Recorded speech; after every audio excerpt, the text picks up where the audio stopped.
Session with Dr. Farid Holakouee.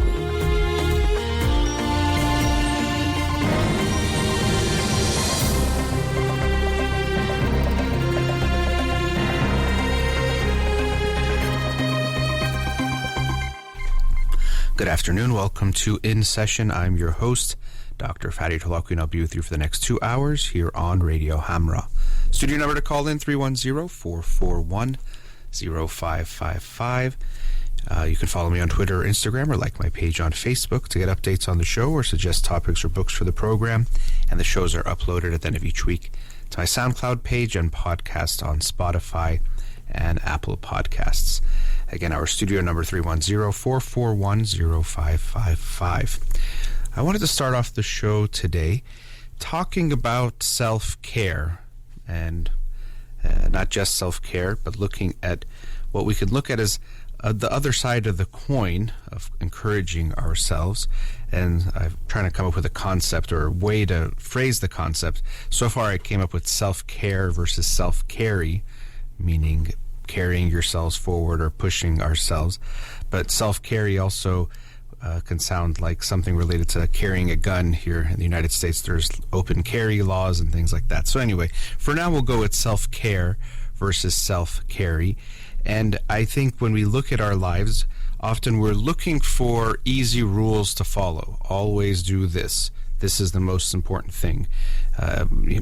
Always follow this rule exactly, and that's the path to a good life. But I really think most things that we have to do, and one of the biggest challenges we have in life, involves finding a balance between different beneficial things that in different degrees are good, but we have to be flexible because at different times what will be asked of us might require something different. So, for example, it's not just about closeness in a relationship, it's about balancing closeness and space in order to create intimacy, in order to keep the fire of passion alive.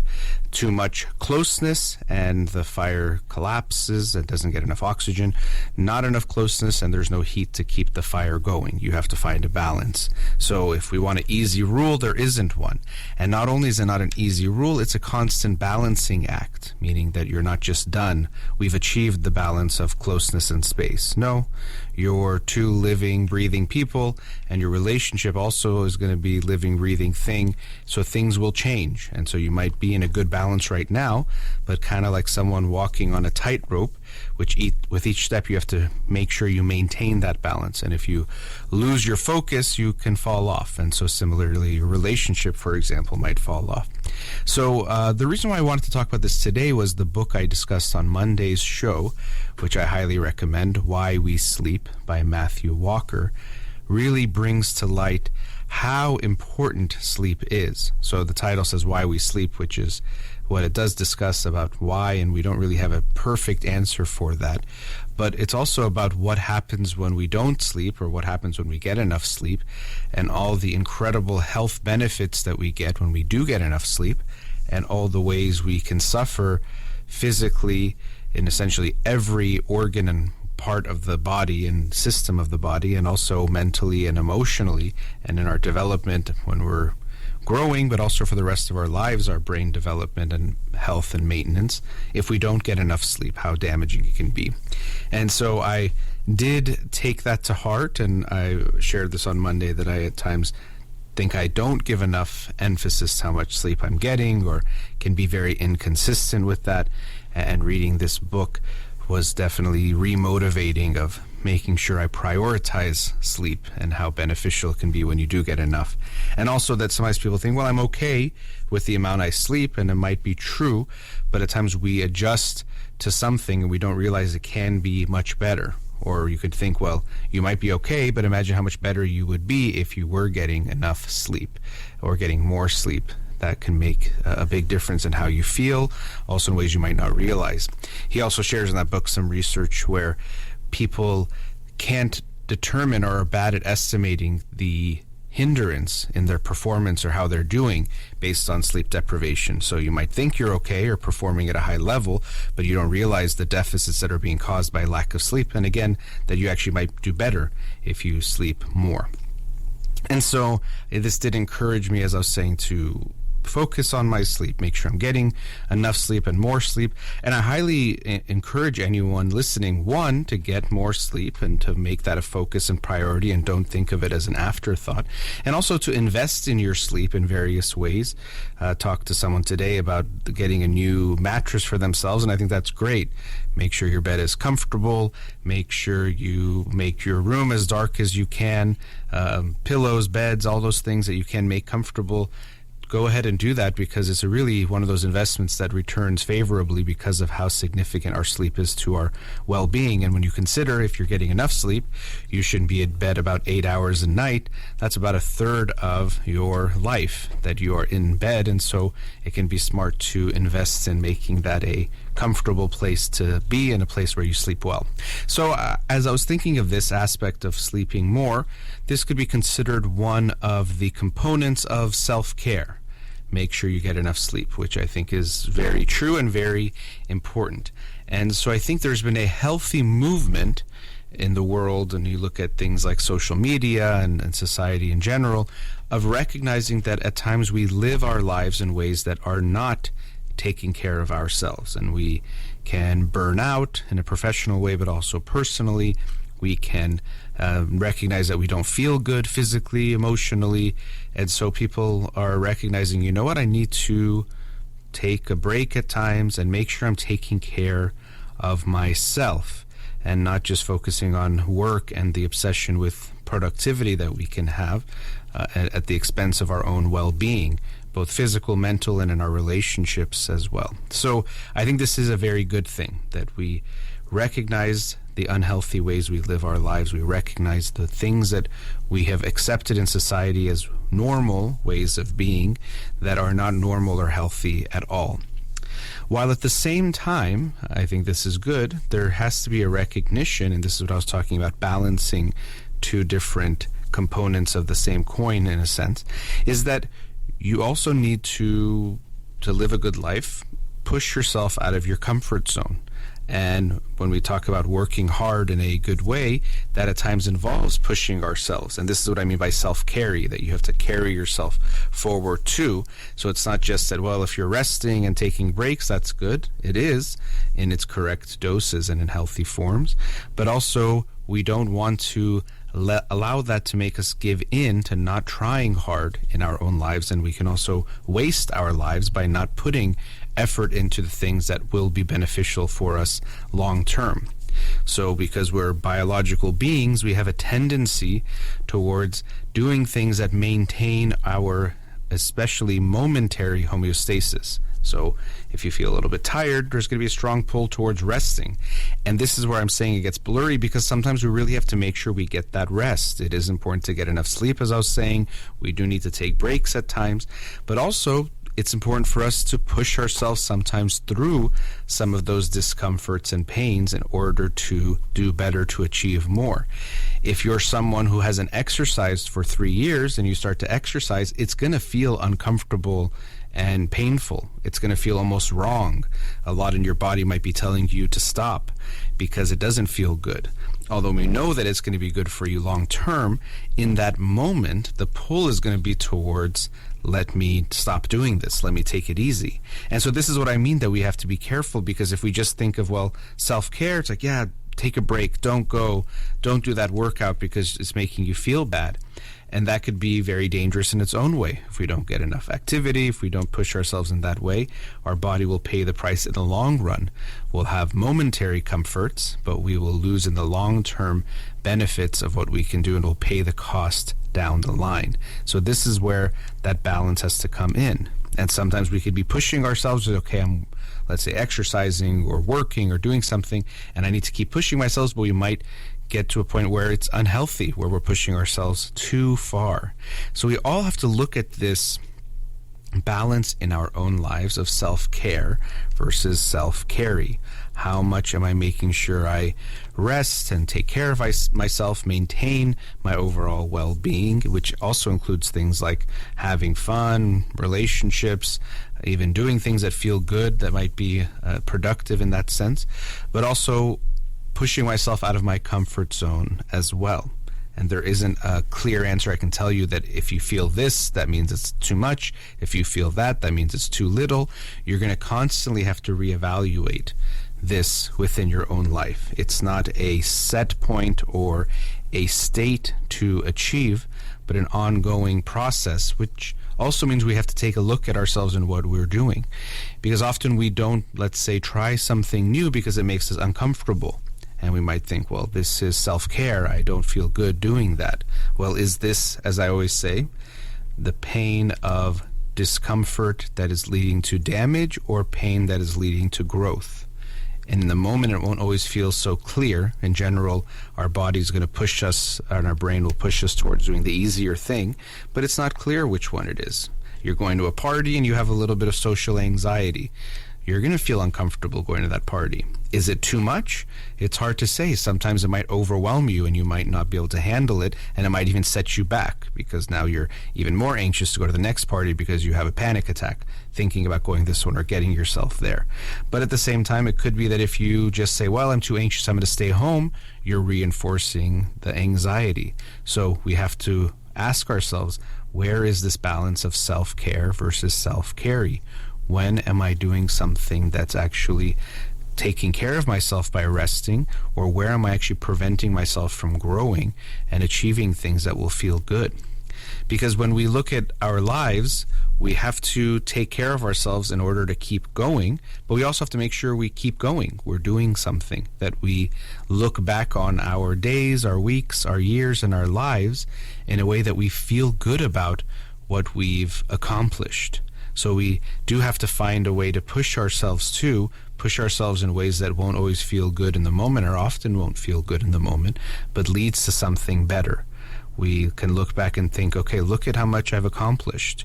Look at how much effort I put in this direction consistently, and look at the results of that effort.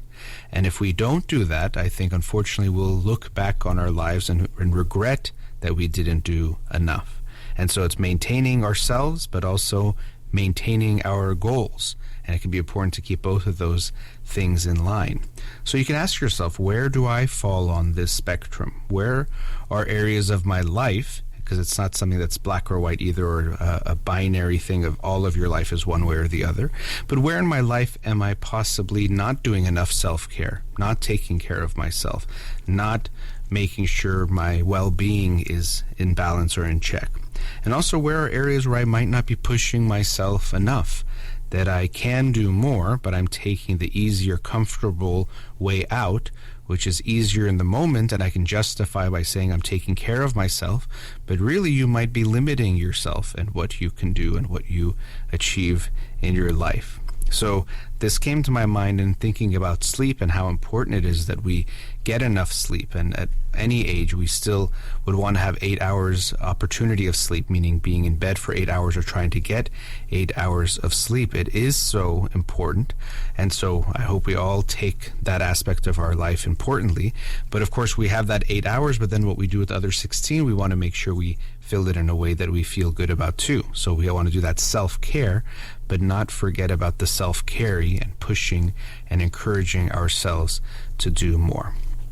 I'll work on the phrasing. I don't know if self-carry is gonna carry the day or gonna work, but I just wanted to bring up this type of a balancing act that we have to do. Another one of the many that it takes to live a good life: self-care versus self-carry. All right, let's go to our first commercial break. Studio number 310-441-0555. We'll be right back.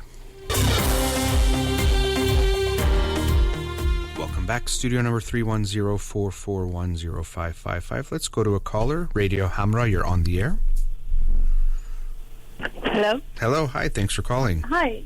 Okay, you're talking to me, right? Yes, I am. Thank you. Yes. Thank ahead. you for taking my phone call. Sure. I just wanted to thank you for everything that you and your dad has done all these years for Iranian community. Our pleasure. I have a question about my 24-year-old son, who is, he has been going to college ever since he finished high school, but he just has been dragging it for many years, and finally he's getting his associate degree. He doesn't want to continue. He thinks there is no point of getting education. You can be successful without education. So we kind of gave up on that, and we just letting him do what he wants to do, hoping that after getting his associate degree, after being around for a couple of years, he's going to realize it's not going to work and he's going to go back to school. But my main concern is his habit of smoking weed that he developed. I don't know when it started, but it's just getting worse, and I feel like he's very dependent on it. He has to basically do it every day. And I really want to help him. I think that he wants to help himself. He just doesn't know how. I know he's an adult. He's 24 years old. What is your suggestion? Well, I feel like the drug is... He only smoked weed. I feel like this is the drug that's keeping him behind.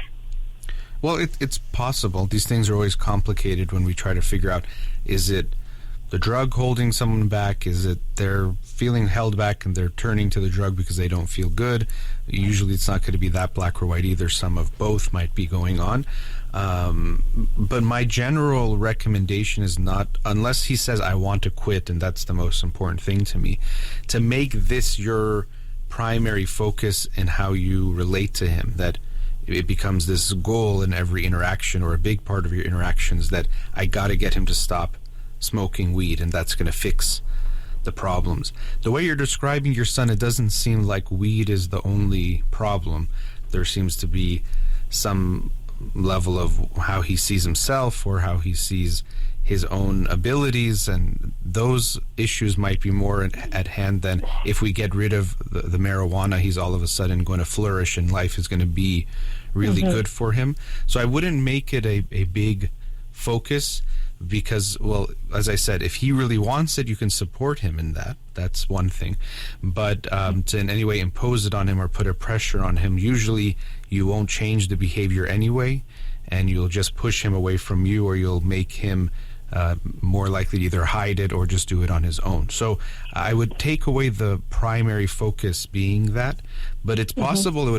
I'm not saying it's not going to be helpful. Now, anything we take, it's not just about if it's good or bad. People can drink alcohol in a way that might be okay in their life, or they can drink in a way that ruins their life or is really, really destructive. And so it's not to say that his smoking is not, but smoking marijuana in and of itself, I wouldn't say is a really bad thing. It just depends on how he's using it, how much he's using it, how dependent he is on it, and the effect it's having. So that's something that you probably can give me some idea of, but more he can explain what role marijuana has in his life. So you said you think he wants to stop. You said something like that. Yes, that's what he says, but again, I don't know. Maybe he's just saying that to make me feel comfortable. But we just got back from Iran a couple of months ago, and he, talked to a lot of people, and he realized that it's not good for him, and he was really good for a couple of months. He was good, and I felt like his behavior changed. And all of a sudden, when we got back and he started doing it, I actually noticed that he's doing it again by his behavioral change, because he just went back to the old person he was. And that's how I realized that he's doing it again. Because when he does it, he just likes to spend a lot of time outside. We call him, he usually texts us back. He says he's driving, he's going to be home. When he smokes, he likes to drive for hours. He comes home, goes to bed late. He's a procrastinator. He procrastinates everything. And that's basically how I realized he's doing it. And I did a drug test on him. And, of course, I realized that he's been doing it. But how did you do the drug test? I just bought one of those kits that you do it at home. And you told him, I'm going to drug test you? Yeah. And what did he... I'm going to drug test. And this was my first time. I've never done it. Okay. I hope it'll be the last, because it's usually not it's not going to really help us. I mean, I don't know what it's going to accomplish, It seems like you already knew, or you asked him, and I'm not sure if it's going to help in any way. What's your hope in doing the drug test? Because, to be honest with you, he had said it many times that he's not going to do it. Okay. And, my thing is, if he does it, just to have fun, like a lot of people who do it, I don't mind it, even if he does it once a week. But my issue is when he does it every day, and he does it a couple of times a day, at least. Because I know that's priority in his life. He doesn't make much money, and when I see his credit card statement, there is so many times that he has gone and bought, he cash out his friend, and I know those friends that they're selling him drugs. So that's how I know that he does it. So, but after we got back, I truly, honestly thought that he's over it. He's not going to do it. And I was very disappointed when I realized that. Again, I realized it because his behavior has changed. And when I tested him, of course, and he lied to me. He said, when you stop using drugs, sometime even after 2 months, it still shows positive. Well, marijuana does stay for a while. It does, I'm sure it depends on the type of drug test, but marijuana will stay in the system for, I don't know if it's weeks or even a month. It could take some time. So that there is some truth to that. But see, if we look at the dynamic that you're having with him, it's this power struggle and this sense of, you're the police and he is the criminal and you're trying to catch him in his crime. And this type of a dynamic does not end well or doesn't really help him. Now, a few things. One is, we don't know if he wasn't using when you were in Iran or traveling. No, he wasn't using that. Okay. Well, I'm just saying we don't know. We don't know. I know you're saying you don't know for sure, but there's so many ways to take so many things, so I don't know. I can't say he was, but I wouldn't say he definitely was not. But regardless, you probably saw a different side of him. You're on vacation, you're in a different place, he's around different people, and so I'm sure you did see a different side of him, and he did as well. I think I wouldn't say everything is coming back to the marijuana, that he was not having marijuana and so you saw him in a good mood and then he came back home and now marijuana, he's in a bad mood and not doing anything. He also came back to life. So a lot of people will be depressed or not in a good mood or something. They go on a vacation, they feel really good, they come back and they get sad again. And because they come back to their life. So I do get the sense from what you're saying when you say he drives for hours and you said he's a procrastinator. It does seem like he's avoiding life in some ways. So I don't think it's not concerning, the things he's doing. They do seem concerning. It does seem like there's an overall avoidance of facing life. Even that you're saying at 24 he's still going for his associates means that he's been either failing classes, dropping classes, skipping classes, taking time off. So there is a way that he's avoiding life, and I think marijuana plays a role in that, but I think he's using it to avoid life, not that he wants to be so engaged with his life, but then the marijuana gets in the way. So my concern is more about how he sees himself, how he feels about himself, his future, his strengths, his abilities, what he can do in the world, more than, as I said, if we get the marijuana out of his life, all of a sudden he's going to be this super motivated person. So then what should I do? I know sometimes when I talk to him, he tells me, like, I feel down a lot of time. I feel I have a lot of doubt in myself. He do tell me these kind of things sometimes. Yeah. He feels like he's not going to succeed. But, he has goals that he wants to do things in life, but I don't see him working toward his goal.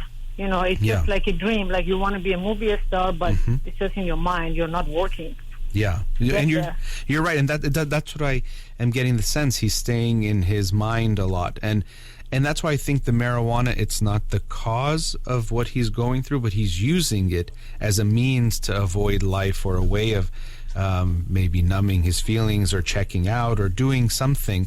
But it's not that that's the main core problem. It does seem like he has these goals, that's good, but I don't know if he believes in himself to achieve those goals or has the state of mind to be consistent in working towards those goals. And that's what we need to help him. And that's why I'm saying I wouldn't focus on the marijuana as I have to just get him to stop and then things are going to fall in line.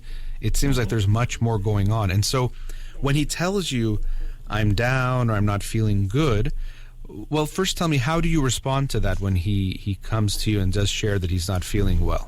To be honest with you, I don't know what to tell him because I'm not professional. I do tell him, whatever like, it's okay. People go through things in life. You're going to get there. You're very young. You have your whole life ahead of you. But again, I do tell him I'm not a professional. If you need to get professional help for those questions that you have, because I don't have answer for them, I can, set you up. You can go talk to someone. And he actually did that for a little while. Then he stopped. He thought it wasn't working. Okay. Well, that's good. And yeah, you're not a professional, nor do you need to be. You're his mom, and so you have to just be there as his mother to give him love and support. And so if he comes to you, those are good moments to, one, try to connect with him, and two, try to help him see how he can help himself. So you might support him, like you said, finding him a therapist, but also see what else he thinks. You can ask him, what do you think would help you, or how can we help you, and see what he comes up with. But you have to realize you can't fix his problems for him. He's going to have to do it himself, which can be tough to see him not applying himself. You feel like he's not really making efforts to get better, to do better in his life. I can completely understand that that's very hard for you to watch him in that way, not really trying. Exactly. Yeah. And that's exactly my point. I don't want him to, he's 24 years old. I know he has, his life ahead of him. But years goes by so fast. I don't want him like 5-6 years down the road when he's 30, he realizes he's still in the same position that he was 5-6 years ago. All his friends, they have, moved on with their life. They have family. They're making good money. And he's behind. I do tell him that, if you want me to help you in any ways, I can help you, but I don't want you to, if you already have doubts now, what's going to happen 5 years from now when you feel like you're staying in the same position, but all your friends are way ahead of you, and there is no way for you to catch up. And that's why I just don't know how to help him. I really don't know. Many times I told him, even though I feel like smoking weed is not that big of an issue compared to other drugs. But I do tell him, if you want, I can check you in to a place so you stay there so you get treatment. And he tells me he doesn't need that. Yeah, so I wouldn't push that anymore if he's saying he doesn't want that, like a rehab. Then how do I help him? What should I do? Well, I'm helpless. I don't know what to do. Well, and I could get the feeling is not good, that you feel some ways helpless or powerless to help him.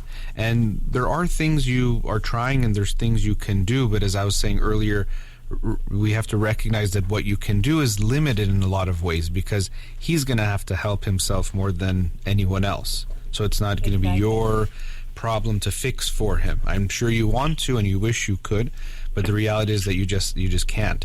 Now, I also wanted to know about the family. Does he have any siblings? Just one sister who is very successful. How older or younger? She's 14 months younger. Younger, okay. And so that can be tough. Not that your daughter, good for her, she should do what she's doing, but he probably feels that he's the kind of the black sheep, or the one that's not doing well in the family. I'm sure he has, in some ways, that reputation or that feeling in the family. Yeah. But I try not to, compare them at all. Good. Because I know they're different. But, Sure. they were born in the same family. It's not like there is a big gap as far as, aging. I just don't understand why one of them turned out to be that way, the other one is complete opposite. Yeah, this is, lots of families have this question, they'll say, well, we raised both kids the same way, how come they can be so different?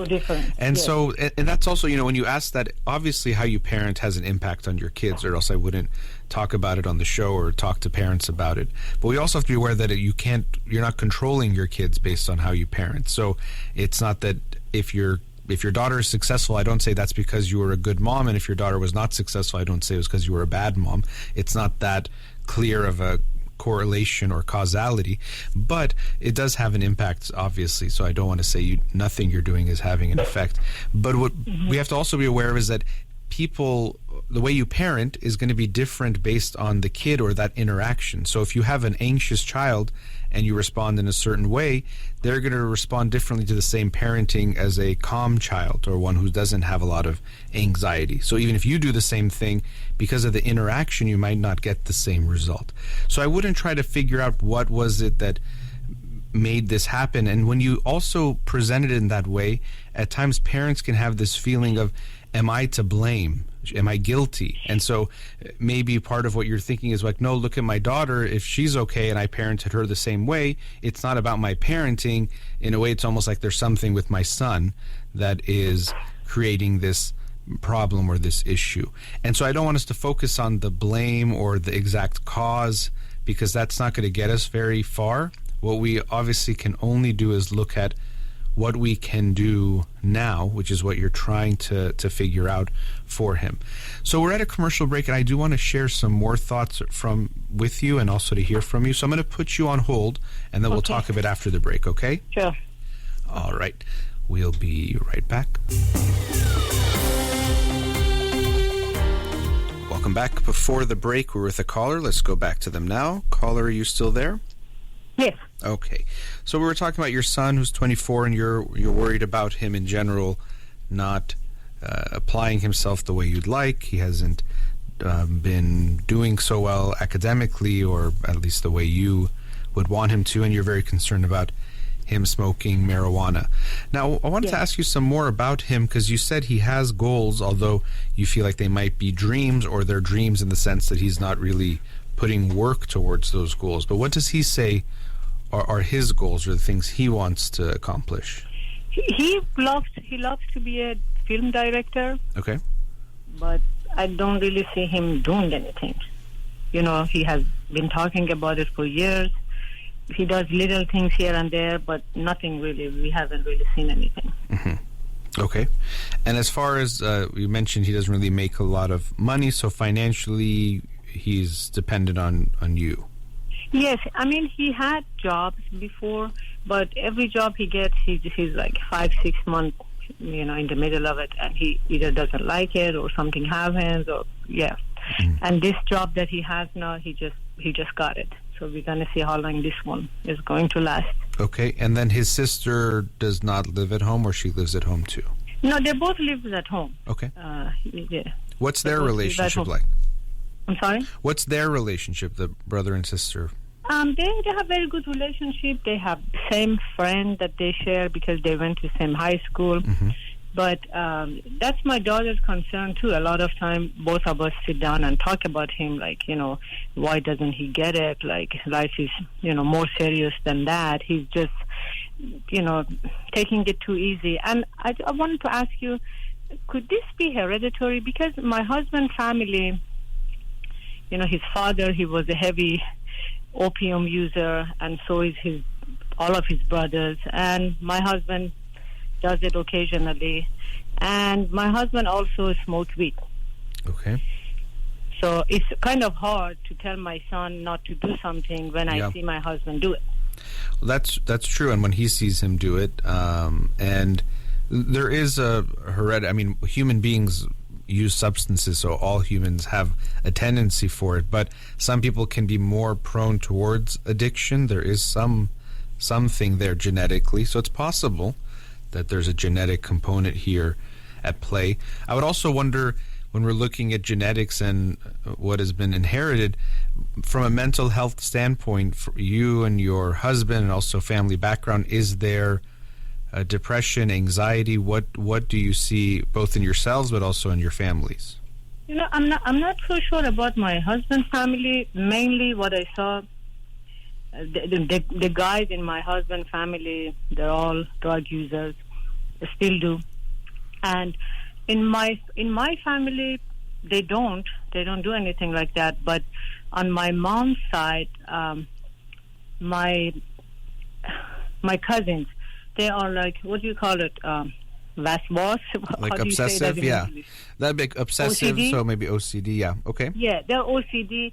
I mean, some of them are like, my aunt was OCD to the extreme. Like, she would go to bathroom, leave the door open, leave the light on, leave the water running. That's how bad she was. And so was her kids.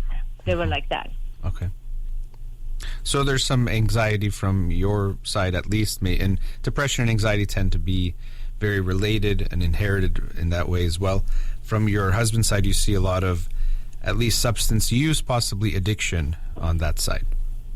Yeah. Okay, and that could make you, I could understand, more concerned about your son's substance use or fears of him falling into addiction. Even you said a few times, only marijuana, only weed.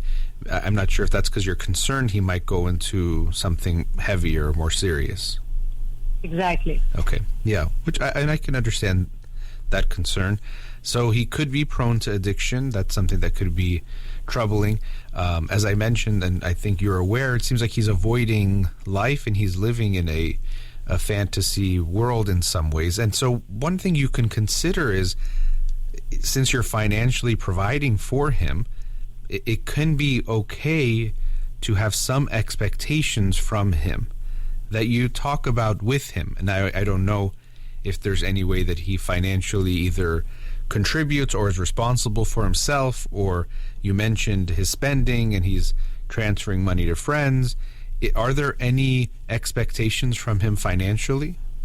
Not really, because he doesn't really make much. And this last time, his credit card statement was about $1,700. And before I find out that he's back to smoking, me and my husband talked about, paying it for him. Before, we never got it back, but we said this time we pay for him, but he can pay us back in like 3 installments.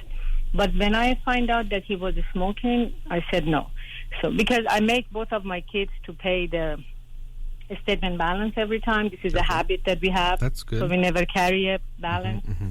But I told him, since, you're back, I don't want to, I've been helping you all your life. I don't want to help you. I feel like maybe I'm helping you, but I'm not. Yeah.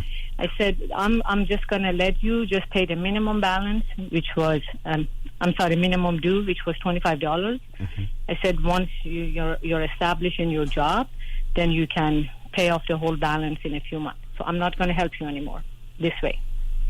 Yeah, I think it'd be important to... No, sorry, go ahead.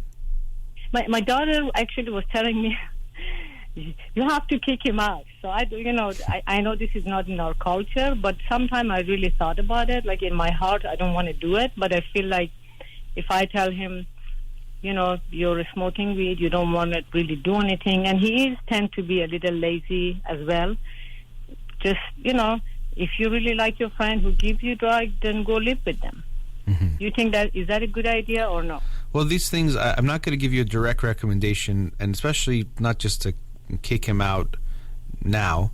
I think it can be important to have some expectations from him and some consequences to what he does, so that I think it's good that you are trying to make him responsible for what he's spending. He can't just spend whatever he wants, and there's no consequence or expectation that he can pay for it himself. Because some of what we have to help him do is face reality more. And so that's something to look at. I know I was saying everything he's going through is not based on your parenting, but of course it does have an impact.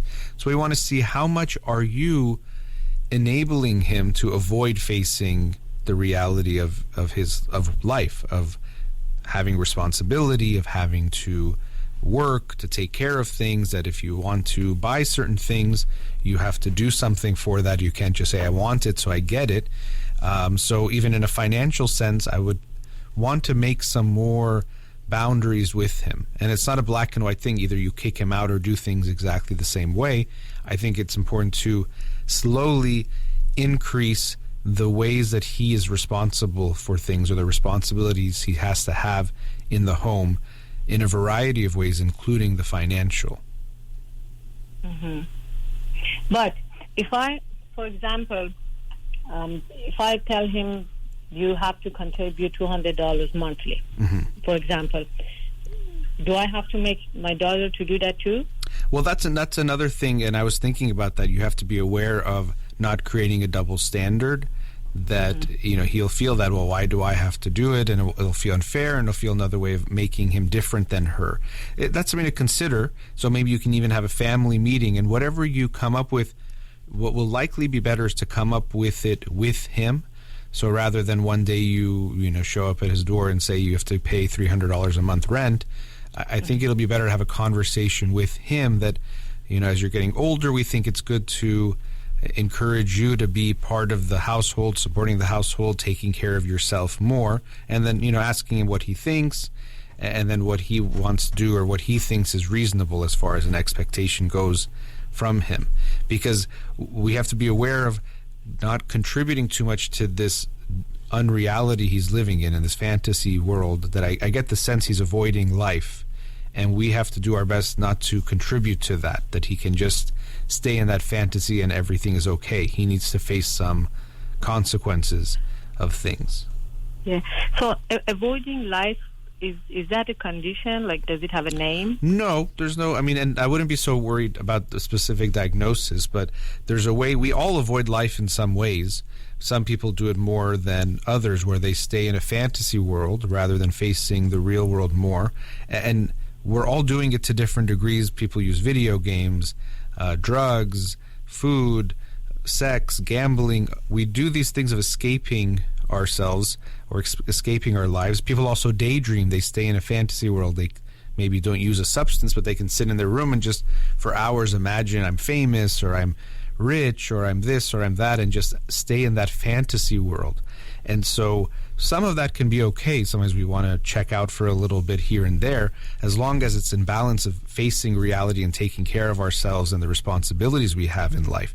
The sense I'm getting from your son and how you're describing him is that he spends a lot of his life thinking in that not facing reality. And I'm concerned, even when you say being a director, it could be an artistic thing. Is there just a part of I want to be famous or be in movies and it's exciting, but is it based in reality? I don't know his talent, his ability, or what he's doing. From what you're saying, you don't feel like he's even putting effort to go towards that. And so we can even support him in, okay, if you want to be a director, let's help you. What do you want to do to work towards that? And that's what I feel, is that it's a dream, but that he's not trying to actually make it reality, because it's safer when it stays a dream. He doesn't have to work at it. He doesn't have to worry about failing. He doesn't have to worry about doing the challenging things it takes to achieve his goal. And so that's why I think you have to be aware of, are we contributing to him not facing reality in certain ways? That's my concern. So it's not a diagnosis specifically. Maybe, it could fall under some diagnoses. And if someone is depressed, they might do that. If they're very anxious, they tend to focus on the future and worry about the future. But there's just a way that I feel that he's avoiding life overall. Now, do you and your husband agree, disagree, fight over how to take care of him? How are you dealing with that? Because it'll be important that you and him are on the same page in how you deal with your son. The consistency is going to be very important. Yeah, we are on the same page, both of us. Okay. The only issue is, like, when I tell my son, I don't want you to, do it, not as much. I understand all these young kids, they do it. Most of them do it. I don't mind it, even if he does it once a week. I'm fine with it. But when it's become his life, that's my issue. And the only issue I have with my husband is, when you do it, you go to garage and do it, and I smell it, then it's not going to help. Yeah, it probably does not help with that specifically. I would, as I said, make the weed less and less of your focus, because it's just going to turn into this push and pull. He can hide it from you. As I said, I don't think the drug test is going to be a good precedent to set that, okay, let's say, and even what's the consequence if you find out the drug test comes back that he smoked marijuana? It's not like there's consequences you're going to face. The only time that I did it, and I was so shocked that it was positive, I couldn't talk to him, because I couldn't talk to him. Like, I was in a mad state. I just couldn't talk to him. You couldn't. Was it because you thought he was, in the way you put it, like he was over it because of... Yeah, I truly thought he was over it. That's it. I was so happy that this is done. Okay, finally, he's getting life. He's facing life. That's it. I don't have to worry anymore. Well, you're going to... You don't need to worry about him in the sense that it's not going to be up to you to make or break his life, as I've said. But it's not, these things usually aren't that way where it's just done or it's a phase. And if he's been doing it for a long time, it's probably not the case. So if anything, I would say your expectation that he had stopped and stopped forever probably was a little bit yourself not facing the reality of what was going on. I mean, it's not very likely that you go on a vacation and he just stops and never touches it again. Maybe you were hoping for that or wishing for that. But it's not, probably my expectation wouldn't be that he's just going to stop, especially because I know he said maybe he does it too much, but it doesn't seem like he really wants to stop smoking. It doesn't seem like that's his focus, is that he wants to stop. So if he doesn't want to stop, I wouldn't expect him to, because he doesn't see it as a problem the way that you do. He enjoys it. He likes it. He probably also socializes around it, that, and also does other things that relate to that. So I wouldn't assume that he's going to just stop and that we've gone over it. And like I said, I wouldn't make that the problem, that if we get rid of marijuana, his life's going to be good. It seems like there's much bigger things going on in how he sees himself and life and those things. Yeah. Then how do I help him? I know you're telling me, maybe he has a bigger issue than that. Then how am I going to help him with? How do I find out what is it that is bothering him? How am I going to help him? Does he need to see anybody? It's likely going to be beneficial, but he has to want to see someone and feel that he wants to see someone. I think I would get away from the mentality that I have to hurry up and fix this problem. Nothing is going to fix it. There's no, okay, it's this, and we figure it out, and we told him this, and now he's going to change his life forever. You have to recognize that your son is in a certain place that it's not going to just change overnight or even very quickly. There's going to be a lot that has to change for his life to change and for things to be different. So to be more patient with it, as hard as it is to see him in this state, and you've probably had to be patient because it seems like it's been for years, nothing is going to change him today or tomorrow or very soon, or some vacation is going to change his life and he comes back and is super motivated. These are pretty big issues that he's been carrying for years. And so it's possible therapy could be helpful, but it's if he wants to go to therapy. He has to want to change. And so, as I was saying, one of the main things I think you can do is making sure you don't allow him, or you're not contributing to him not facing reality, so you give him consequences. So, and it's not just based around weed. If you don't smoke weed, I'll pay all your bills is not a good, mindset. So even if he quit, and you said, because I'm so happy he's quitting, I'll pay for all his bills, I think you're just going to continue contributing to him not facing reality.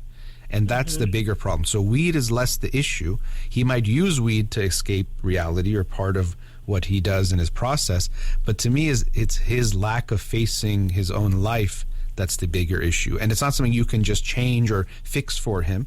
You have to be aware that you can have small impacts here and there, but you're not responsible to, nor can you change him completely in this way. But you do want to make sure you're not making it worse. Doesn't mean you have to just kick him out of the house, but that you are mindful of how much you're making life too easy for him by preventing him to face the real consequences of the world and his life. Yeah, I listen to you and your dad on daily basis. And I know your dad says, sometimes they have like other issues. So by punishing him, if he has some other issue that causing him to smoke weed, so I'm not helping him. Yeah, and it's not just about punishing. In this sense, when I say having consequences, it's not to punish him, it's to make him face reality. So you're not going to say, if you do this, I'm going to punish you really bad, but it's that this is an expectation, which is a realistic expectation, that you're 24, and so there's some financial ways that you contribute to the home, and you have to think about how you live your life based on that. Because it seems like right now there are no consequences to what he does or what he doesn't do. So it's not necessarily punishment, but it's about real life consequences. And I wouldn't just impose it all of a sudden today. You're going to tell him from now on you have to do this, this, and this. But have a conversation with him that, as he's getting older, and you can think about it also with your daughter, we have some expectations, or we want to create some expectations to make you aware of the things that go into taking care of yourselves, taking care of a family, and running your own lives. Because it seems like he can, in a lot of ways, he's 24, but he's living still like a 14-year-old type of life where he can kind of do what he wants and escape things and just be on his own. So that's what I mean, that we want to encourage him to face consequences some more, rather than you're going to tell him something to fix this. And as I said, I wouldn't make the marijuana your focus at all. Okay, but should I talk to him about it at all, or just completely ignore the marijuana? I don't think you're not gonna change his mind on it. You're not gonna help. It's just gonna create this. Either he'll hide it from you, or he'll just be more annoyed by you about it. I just don't see it as something you're going to change in any way, and nor is it the main problem. So, in my opinion, focusing on that is not going to be helpful. Something else. Yeah. Okay. Is it going to be beneficial? Because he did mention this himself a few times. Is it going to be beneficial for him to go to those AA classes? Is it AA? It could. NA, or there's lots of different things that can help.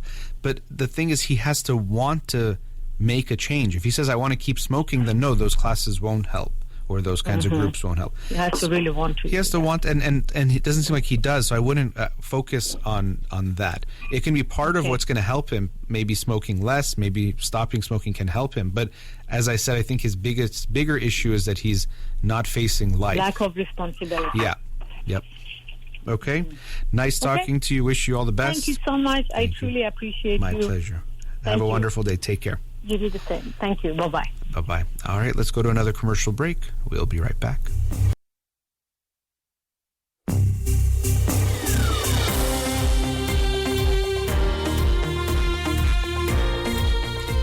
Welcome back. Studio number 310-441-0555. Let's go to a caller. Radio Hamra, you're on the air. Hello? Hello? Yes, hi. Thanks for calling.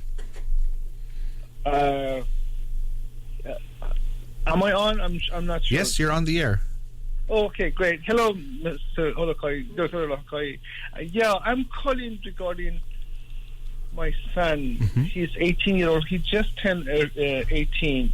Okay. But he has had the long history of depression, clinically depression, since he was 11, 12, and seems like it's getting worse. And he has had a lot of suicidal thoughts. He's been in and out of the hospital multiple times. Right now, he just admitted to another hospital.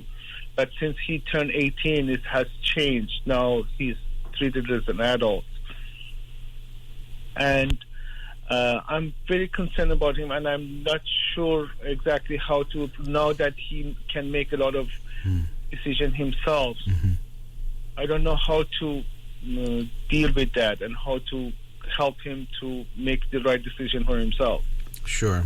Yeah, I mean, these types of laws, of course, they have value, and we need to treat adults as adults, but it's tough because, right when he turns 18, it's not like so much has changed, but all of a sudden, legally, things can be very different, especially in regards to treatment, seeking treatment, your access to even who he's talking to or what's going on there.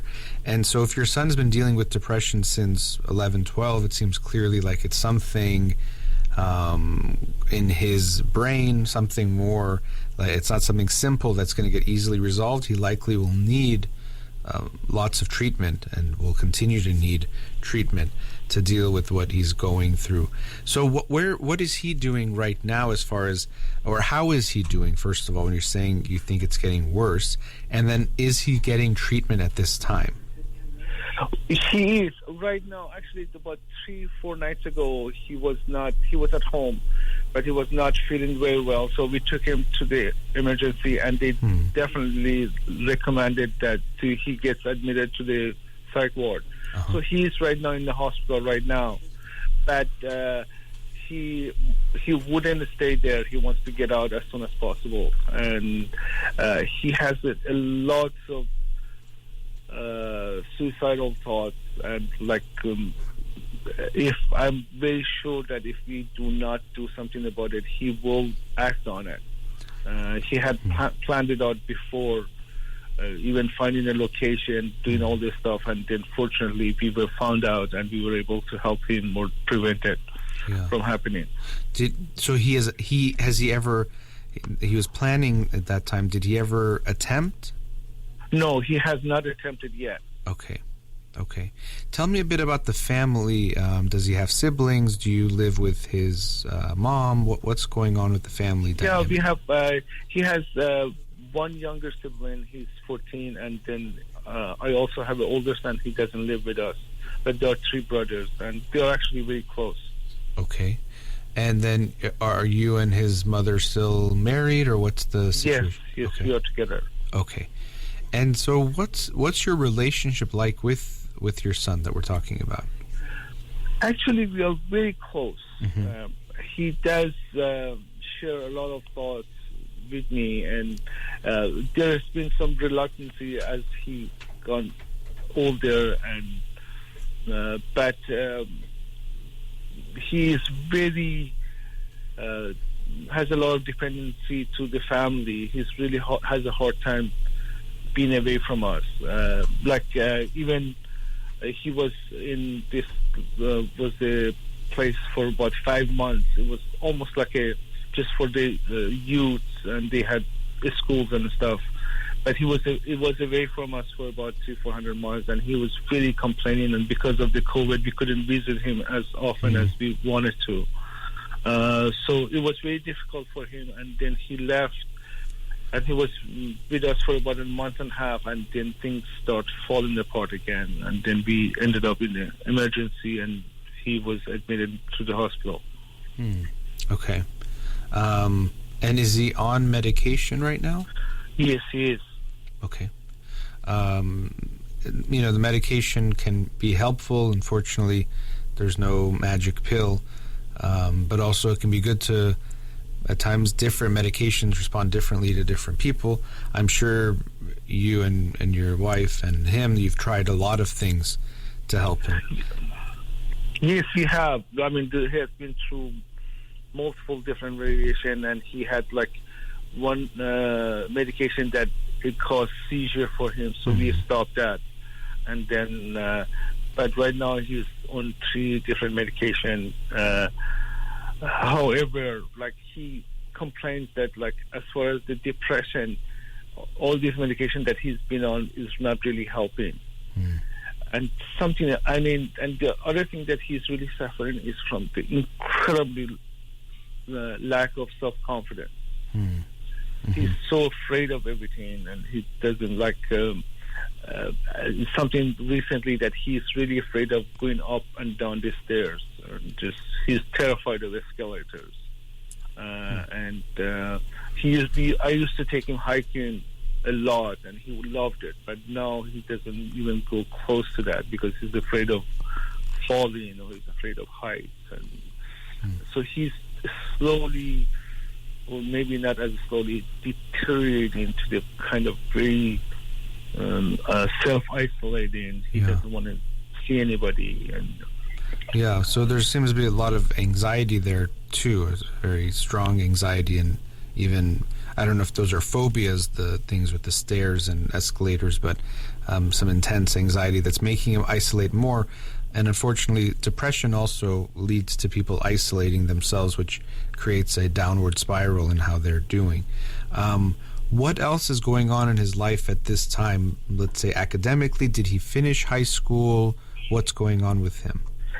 No, he's in last year of high school, and last year, because of the first COVID, and then he had a lot of issues, so he kind of we held him back, or he didn't attend the school as much.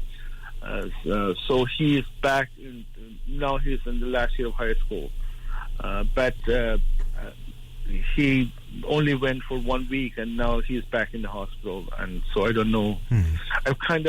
I'm not as concerned about his academics. Sure. I'm so more worried about his well-being right now. And I'm just trying to get a full picture of what's going on in his life, but absolutely we want to make sure he's okay, how he's feeling and how he's doing overall, and then those other things are definitely secondary in a major way.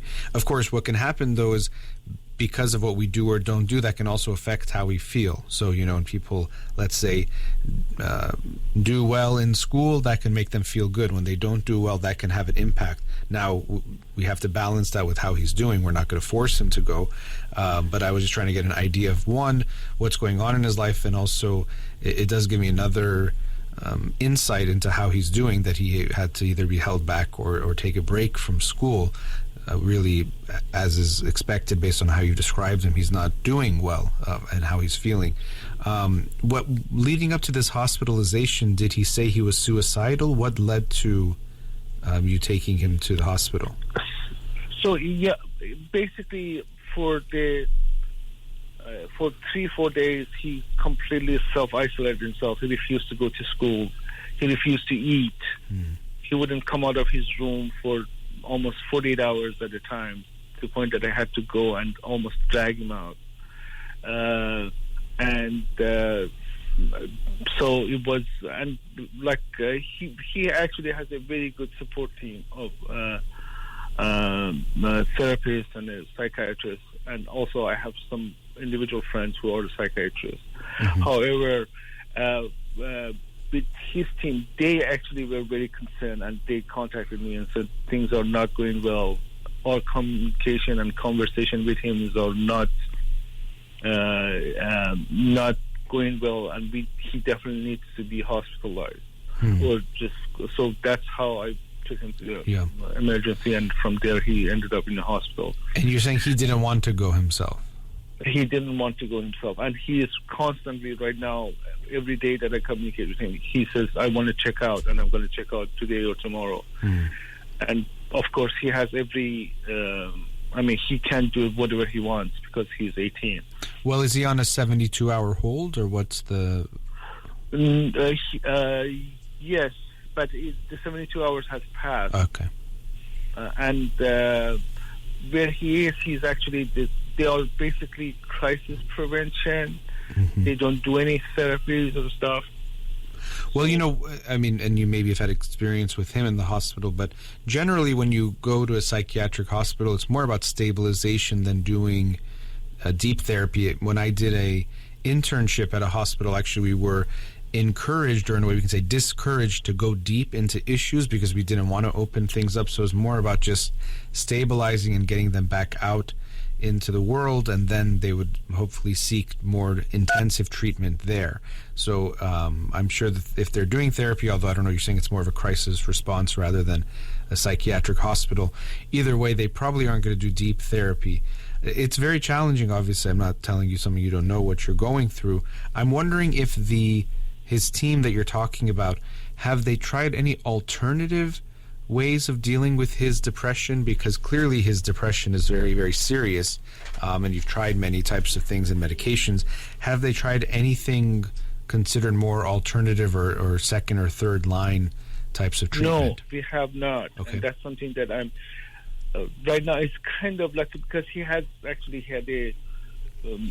therapist he saw her for over almost 5-6 years, and things did not go well at all. And then fortunately we changed the therapist, and but he was really attached to her, and he was really disappointed that she was no longer she retired, so she could no longer see him.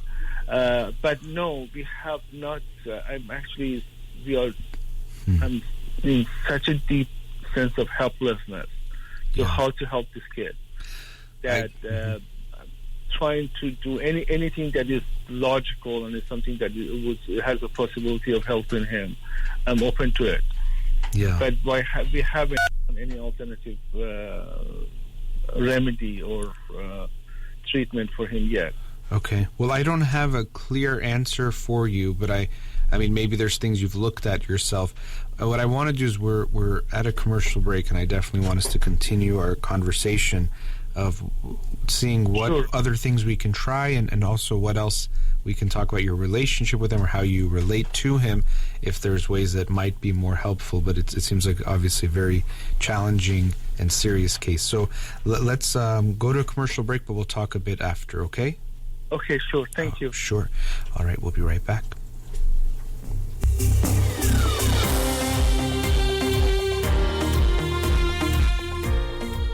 Welcome back. Before the break, we were with a caller. Let's go back to them now.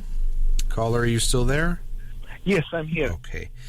So we were talking about your son who's 18 and who's been battling depression since he was young, about 11 or 12, I think you said.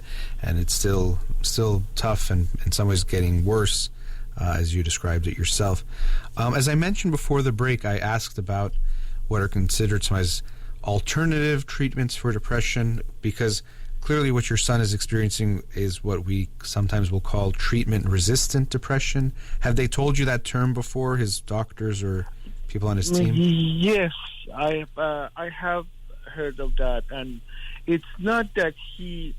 It seems like that most of the medication that they have tried on him is not really working, and some of the things that he is really suffering, and I think is the consequence of the depression, is the lack of motivation and like not wanting to do anything, not wanting to and I think just he's really afraid of exposure or just embarrassing himself or doing all those that. So he's like kind of just that's how he tries to isolate himself. Yeah. And that's the scary part, that he doesn't want to. I mean, he used to be so motivated and so like he cared about the environment. He wanted to be paleontologist. He wanted to have so many other things, and now he just absolutely doesn't want to do anything. He just want to be at home. Yeah. And so. Yeah, that's one of the unfortunate things. Depression, sometimes they'll talk about a downward spiral, because when you're depressed, for example, like you're saying, you'll withdraw more. And when you withdraw more, you feel more depressed, you feel less connected to the world, you feel more isolated, and then it makes it even harder to then do things. And so you get more depressed and you can really get stuck in this downward spiral. Actually, there's a book called The Upward Spiral by Alex Korb, K-O-R-B. Might be worth looking at for yourself, because what he's talking about there is trying to create an upward spiral when it comes to depression, so that rather than getting stuck in the downward spiral, if we start doing some positive things, we maybe can go in a more positive direction. So you might want to check out that book. Again, it's called The Upward Spiral by Alex Korb, K-O-R-B. But I was mentioning other treatments because I was wondering if the doctors have suggested, usually when we say treatment-resistant depression, it means we've tried the traditional antidepressants and therapy, some combination of those, and we still see that it's not helping much. But there are some other treatments, and of course I'm going to make these as just suggestions, as options that well, first of all, he's 18 now, so he would have to make those choices. But because he works with doctors and has a team, I don't want to interfere with their work, but just things I'm curious if they've thought about or if they've come up. So there's a few. One is things like TMS, transcranial magnetic stimulation. Have you heard of that? I have not. Okay, so that's something, there is some promising research on that, so if you look it up, TMS, and then related to that, there's deep brain stimulation, and sometimes those can be different in how you have to do them. So that's, in a way, they're similar, but that's two. Another one is ketamine treatment. So ketamine is a drug that has been used as an anesthetic for a long time, but also can have some properties that help with depression and anxiety, and there's some newer research on that as well. So I would look at that as well, ketamine, as a possible treatment. Sometimes you get it infused, meaning you have to go into a clinic and get it essentially like an IV. There's other ways as well. I think the IV, from my understanding, tends to be the most precise way to make sure you're getting the right bioavailability, the amount of the drug that the patient is taking into their body and using. So that's another treatment. A third one, or third class, I'll mention that people can have a reaction to because of how it's been portrayed in the media and movies like One Flew Over the Cuckoo's Nest, is electroconvulsive therapy, ECT. And that has been used in treatment-resistant depression as well. And thankfully, when you look at those old videos and what it looked like before, it was much more almost barbaric in the way that the patient experienced things, but they've gotten a lot better at doing that ECT, so it's not as bad. But all of these, as I said, are just options or suggestions to consider when we're dealing with treatment-resistant depression, and there can be some I haven't mentioned that are out there. I would imagine the team has looked at some of these things, or you yourself have looked at different things because of your concern for your son, but wanted to make sure I mentioned some of those to you. Are you still there? Caller? Sorry, my mute button. That's okay. So, for TMS, could you repeat what is it? Sure. What's the acronym for? Transcranial magnetic stimulation. Thank you. Sure. Yeah, it's becoming more common, or as far as there's more places that have it. So it's just something to look at. Again, as you said, because he's he's 18, your son, he would have to want to do something himself, but it's things to look into, because if the medications, and of course it doesn't mean the medications aren't helping, it could be that he'd be doing worse if he didn't have the medication. So sometimes people think, well, let's just get rid of it because it's not helping, because he's not doing really well or feeling good, but it could be that it's preventing him from being worse. And so I wouldn't just say cut those out, but it can be important to look at some alternative treatments if we've tried so many things for years and still it seems clearly he's not doing well. I've kind of been skeptical of just the alternative therapies, especially but I'm kind of to desperation mode because I don't know how to help him. Yeah. And I see him just completely deteriorating from somebody who was articulate, very smart, very playful, like he was, and well liked. I mean, even now he's extremely kind and gentle and very self-aware. Mm-hmm. However, he's really suffering from this, and so it's kind of just to how to not knowing and this sense of helplessness. Yeah. How to help him. That's so debilitating and paralyzing. Yeah, I mean, I can understand. It must be so painful for you to see him, and you're trying what seems like everything as the treatments go, and it seems like it's not helping. Even maybe he's doing worse. And I know when even when I said it, it comes off as alternative, as in like we're trying something not based on science or evidence or anything. But those things that I've mentioned, there's research done on them. They're just not the more traditional, because things change slowly. They're not the traditional treatments, but it doesn't mean they are just like, hey, let's just try something, see what happens. There's actual research showing that it can be helpful in dealing with depression. So I want to make it clear that those things, that transcranial magnetic stimulation, sometimes it's repetitive transcranial magnetic stimulation, so RTMS, but either way you'll find it, ketamine, and then electroconvulsive therapy, which again I know sounds extreme, but the way it's done now, it can be helpful for very extreme depressions.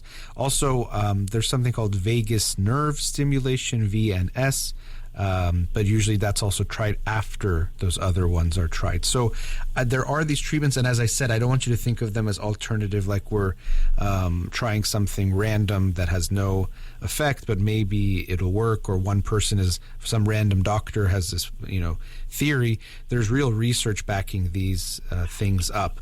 But you want to talk to his team and professionals. As I said, I'm definitely not here to make a decision, but I want to just bring to your attention these possible alternative, in the sense that they're not antidepressants, but they can be helpful. And another thing about antidepressants, I talked about this on Monday's show, actually, in a different way, but when we think, okay, you're depressed, you think I should take an antidepressant. That's the medication to take away depression.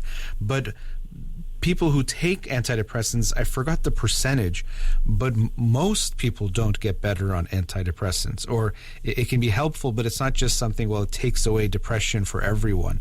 So it's very common that people actually don't get better from just using antidepressants. So it's not that rare for that to happen. It's not that the antidepressant should make everyone feel better. So that's another thing to keep in mind. Okay. All right. Well, thank you very much. It Sure. was a pleasure talking to you. And Yeah, I wish you the best. It's a challenging one. As I said, you're, I'm sure, trying so many things. I would make sure you focus on your relationship with him, trying to stay close with him, trying to support him. I'm sure you're doing all of those things, and I hope you will continue to look for different types of treatments that might be able to help him, but wish you the best. thank you. Sure. Pleasure talking to you. Take care. Bye-bye. Bye-bye. Okay, let's go to another caller. Radio Hamra, you're on the air. Am I on the Yes, line? hi. Thanks for calling. Hi, pleasure to speak with you. Likewise. Can you hear me okay? Yes, hear you just fine. Awesome. So my question is regarding opening, well, it's just a very, very, very beginning stage of designing a business plan of a children's place, daycare, or whatever we want to call it, Okay. in California. Mm-hmm. And it's been my dream for 20 years to do this, and I already done it once. I opened a daycare center back in a different state, but currently I moved to California about a year ago. Mm-hmm. And it's been for years I've been wanting to start a daycare center or baby infant center, basically, but only focusing on infants and toddlers. Okay. And I finally decided to move forward with the plan. It's my dream, basically, and not plan. And so I wanted to ask your opinion if you think it's a good idea to focus only on infants up until newborn till age 18 months, or possibly maybe even 36 months, not all the way to 4 or 5 before they go to school. So before I was in the process of starting right now, I was in the process of thinking and doing the business plan and planning it. So I thought I would start with take it first step in the right direction. If you have any suggestion for me. Well, it's hard for me to say what would be the right age group. Obviously, younger kids, it's going to be even harder to take care of them, or might have a bigger impact on them. But there's a need for that, right. So people need that. Yeah. So I it's hard for me to tell you that's a bad. What's your concern? Is it if you do that, it's going to be. What makes you even ask that question? Is it you want to know if it's healthy, or it's healthier for the kids to be of a wider range? What's your concern? Yes, I understand. What is the best? What suits best the infants? And where I come from is being a mother who children are basically the love of my life. I love children. It's my passion. I mean, I only end up having 2 of my own, which are grown adults now, but I always had that dream, and possibly my 2 adult daughters will be involved in it as part of the board, or as a partner, or emotional or educational part of that. But I worked in several daycares when I just moved to the state, and I opened the center. It was very successfully, but when I had my second child, it was sold because somebody offered us, and I ended up staying home raising my children. But I've always lived with this dream. But what I witnessed in those daycares, that how much these children are being neglected, and how much those kids need the love of their parents, breastfeeding, issues that I witnessed as someone who worked and as someone who owned the daycare. So my dream always been to create a space for infants, at least infants, that, as you know better than anyone, how crucial it is those months and time of their life, to create that space for children, for babies, infants, for parents who have to work, whatever level as far as the finance or work, their job, or the backgrounds of those parents are. So that was the intention, or it is intention behind it, to create the best environment for infants, and to just basically be children or infants. So the reason I'm asking this question, if you think it's better to keep that place just for certain age, or is it better if they're only in newborn to 12 months, or all the way to 16 well, it's or 18 hard, months? I mean, it's hard for me to tell you that, because obviously it's based on the kind of resources you have and what you're, what you have at your disposal. Because as I was hearing you talking, I think that's wonderful. It's your dream, and you're not just keeping it a dream, you're turning it into a reality. That's great, and it's going to be your dream, but we want to make sure it feels as much as possible like a dream for the kids who are there, the babies that are there. And exactly. So the focus that's on my question. is making sure they're taken care of, and so it's your dream, but the dream only really is a reality if the kids are getting the best level of care. And for me, it's hard to tell you what what you can do and what you can't do, because I don't know the resources you're going to have. And so that's what I mean, is making sure the kids have the best. I know it's going to be at some level of business, and that has to be there. But it's it's very easy for me to say it because I don't have to do the business side of it. But making sure that the kids and their care is the priority, and so we focusing on that rather than how do you expand it or how do you make it more profitable. You're aware of those, but the primary is making it more profitable while making sure the kids are getting the best care. The priority is making sure they're okay, and then the profit is second. I know it's very non-capitalistic, non-mindset, business mindset that people would have. But when you're telling me you're taking care of babies and that was your dream, I hope that the focus will just be on making sure they're okay. But it's hard for me to tell you, which I'm not saying I don't think that's what you want to do, but it's hard for me to tell you that there's an age range that's the right. People have a need for childcare, and so if you're wanting to be there for them, whatever age they're bringing that fits what you're capable of supporting and taking care of, I guess I would say do that. But nothing comes to my mind directly of you should definitely go to a certain month or not. Okay, but as far as their emotional needs, I was wondering if is it better for them to be around each other until age 18, or is it better to be where they need to after that transit to next age, or is it better to because I want to be focused on only one age group, and so that I can be best suited we're only focused on this group. That's where they come after the parents are ready to go back to work and come there and best suit them. And of course it's a business, but number one is what is the best environment for them as far as the age group. I don't know, professional advice. And to be quite frank, as far as my professional advice, I don't think I know. So I'm sure you're looking, maybe there's research that does point to some benefits or disadvantages to the different things you're bringing about. So I can't say I have an answer. So I don't want to say what I'm saying means it doesn't make a difference, because there could be something there. So, but as far as what I can share with you, that's about all that comes to my mind. But I do wish you the best in what you're doing, and thank you. I'm a big fan of babies too, so I'm glad you're going to be taking care of them. So wish you the best with that. Okay, I appreciate it. Thank you very much. Nice talking to you. Good luck. Take care. Likewise. Thank you. Bye-bye. Bye-bye. All right, let's go to our last commercial break. We'll be right back. Welcome back. Wanted to end the show talking about lying and telling the truth. And so it's no surprise where I fall on this issue of telling the truth and being honest. But I wanted to talk about one aspect of it, or a way of looking at lying, which is that oftentimes when people finally do tell someone that they've lied about something, there's of course the content of what you're sharing. So you're saying, I've been hiding this from you, or I lied to you about that. And the content can be very meaningful, of course. If you lied about it, it means you felt either bad about it, or worried of their response, or worried to hurt them, or worried of the consequences. Whatever it is, what made you afraid to tell the truth. So that's important. But sometimes what we forget is that there's the content of what you lied about, but there's also the fact that you lied. And so when someone is being informed of something, so if you share with someone, I lied to you about this, or if they find out some other way, we have to be aware that, of course, they're dealing with the content of the lie that they're now learning, but they're also learning another fact, which is that you lied to them, which is very significant in and of itself. So this made me think of a line here that we could say, which is that people tend to be hurt more by the fact that you lied than the fact that you lied about. People tend to be hurt more by the fact that you lied than the fact that you lied about.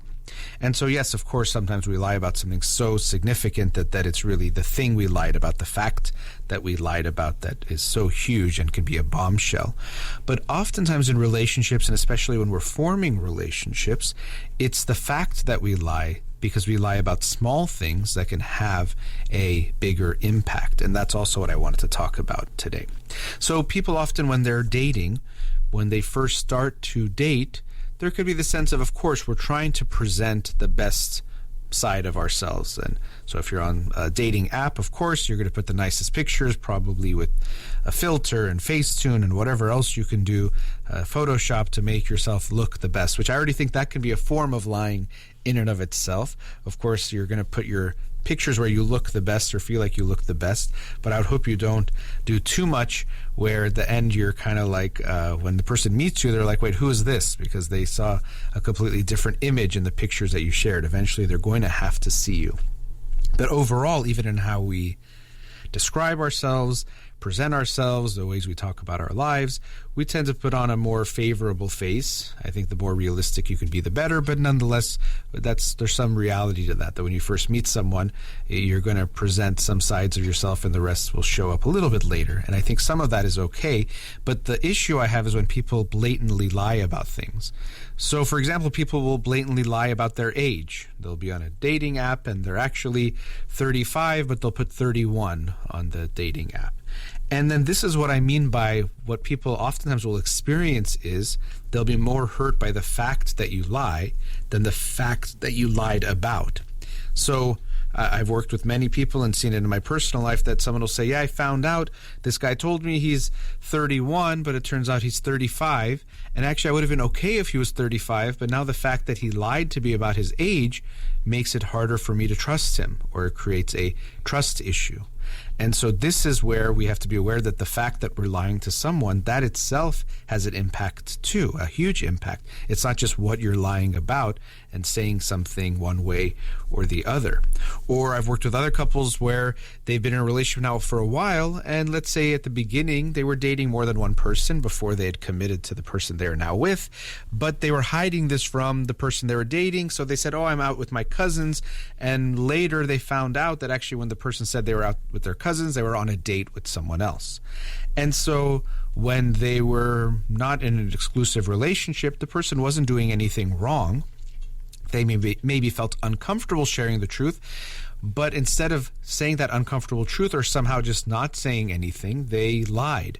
And so now when the partner finds out you lied to me about something, it could create some doubt into trusting them in general. And so we have to look at the way we build trust. Of course, sometimes when people hear, do you trust someone, they think we're just talking about infidelity, which can be one of the biggest ways you can betray someone's trust, or maybe the biggest way you can betray someone's trust in a relationship. But it's definitely not the only way you betray someone's trust, and it's not the only way that you can build trust is looking at whether or not you're being unfaithful or flirting with other people or talking to other people. Trust is built not just on that aspect of a relationship. Trust is a feeling you have in the reliability that you can have in your partner, how comfortable you can feel that your partner will be there when they say they will be there, that they will put you first, that they will keep their word. There's all sorts of ways that trust shows up and has meaning in a relationship outside of just if they're going to be unfaithful or not. Or even we can look at infidelity as under that same umbrella of keeping your word, being true to yourself. But trust isn't just about being unfaithful. Trust is about how much can I rely on you and feel comfortable and confident that you are what you say you are and will do what you say you do and promise to me. So when you first meet someone, you don't know if it's going to get serious, but if you're planning to date seriously, approach it as if from the beginning of dating someone you are building the culture and the relationship between you and this person. And so in some relationships, there is a culture of lying and hiding that likely started early on in the relationship. And at other times, people can have relationships where they build a relationship that the culture is based on trust, that we tell the truth. So what I recommend to people is that if someone asks you a question on an early date and you're not comfortable sharing the answer, I would prefer, rather than saying a lie and saying, well, I think it's too soon to tell him or tell her this, so I'm going to say this, that you can answer by saying, I'd rather not get into that now, or I'd rather not discuss that issue, but as we get closer, if we get closer, I would be happy to get into that. So it's better to acknowledge you're not going to share something, withhold some information, rather than to tell a flat-out lie and to say something that's not true. You can say, I don't want to share, or in general, not present something. I know sometimes we talk about lying versus telling the truth and truthfulness, and of course, if something is important and you withhold it, that can be itself a way of lying. But when you're first getting to know someone, there isn't this sense that you have to share everything with you right at the beginning. It takes time as you open up and get closer to one another. So if somehow something comes up or something is asked of you, for me, it's much preferable for you to not lie and to say, I'd rather not talk about that, or, it feels a little bit soon to talk about that, because sometimes people will ask you a question that might feel like they're violating your boundaries. It's too personal or too specific based on how long you've known each other, and you might not feel comfortable sharing that answer, and that's okay. You can listen to that voice saying, I don't want to go there yet. But I would highly recommend that you don't lie to the person, because now you're going to create an issue in the trust that you are building with them.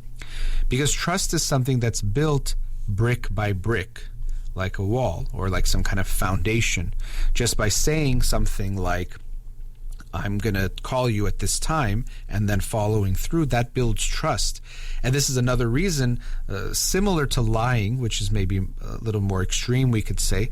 This is why I'm very much against playing games when it comes to dating. So when people think, well, say this, but then change the plan, or make them wait to make them feel like you're special, or make them put more effort into getting to know you, don't call them back or text them back for days even though you're available, just to make them feel like you're not thinking about them that much, or to make them chase you, or whatever it is the reasoning that you put behind it.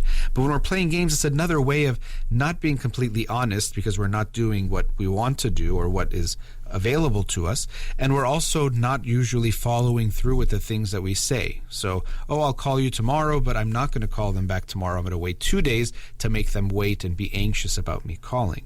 Yeah, you might get them initially excited or nervous or insecure, which itself is actually not a good quality to have in a relationship, but nonetheless, maybe you think it'll get them at some level more attracted or interested and invested in you. But they also are getting the message that I can't rely on you, that when you tell me you're going to do something, you might not follow through. And that does actually create this sense of anxiety. And you maybe have heard people say it's sometimes hard to, or we can confuse anxiety and this worried feeling with butterflies, this exciting feeling. And physiologically, they can feel very similar. It can be indistinguishable at times. So sometimes people have this sense, this person makes me so excited and so interested. But what they're not aware of is you're actually not excited. You're feeling worried and anxious and insecure. And that's keeping you riled up. The person is riling you up, but not in a good way. They're making you feel not okay. So when you're playing games, you might get someone riled up about you, but it doesn't actually mean it's genuine interest or it's coming from a good place. And also, you could be creating a foundation with some pretty severe cracks in it, because the trust is not there that I can rely on you to keep your word, and that when you tell me something, you mean it. Those things have value, and I hope people will take those things very seriously. And going back to the line that I was saying, people tend to be more hurt by the fact that you lied than the facts that you lied about. This can be very true when you're starting to date someone. They might not care if your age is 1 or 2 years this way or that way, but if you lie about it, the fact that you lie is going to hurt them and affect things much more negatively than the fact you lied about, or if you told them the truth. If you were just upfront with them and said, you know what, this is me, this is who I am, you're at least going to, first of all, know that if they like you, they're liking you. And second of all, by not lying to them, you're avoiding creating these scenarios that will negatively impact the trust in your relationship. So think about when you, even just let's say you're dating online, from the first moment you connect, or actually let me take a step back, when they see your profile, is everything that you have there on your profile accurate or true about you? Again, I know you'll pick the best pictures. Don't pick a picture from 8 years ago. That's another thing that people tend to do. They meet someone, they say, what year am I meeting you in because the pictures that they have were from a different generation. So make sure you're showing yourself in a way that's fairly accurate. Yes, it's going to be a nice image of you, as if you've hired a PR firm to make you look good in your branding, but make sure it's really you. But then as soon as you connect, recognize that you're building the trust from that moment going forward. You're creating a culture of trust, or you're creating a culture of mistrust based on the actions you take, based on keeping your word, based on being honest with them and not lying to them. All of that contributes to the trust that if this turns into a relationship, that foundation will be strong rather than weak. So keep in mind that people tend to be hurt more by the fact that you lied than the fact that you lied about. All right, that brings us to the end of today's show. As always, a big thank you to Ghazaleh here in the studio. You've been listening to In Session with Dr. Farid Holakouee. Have a wonderful day.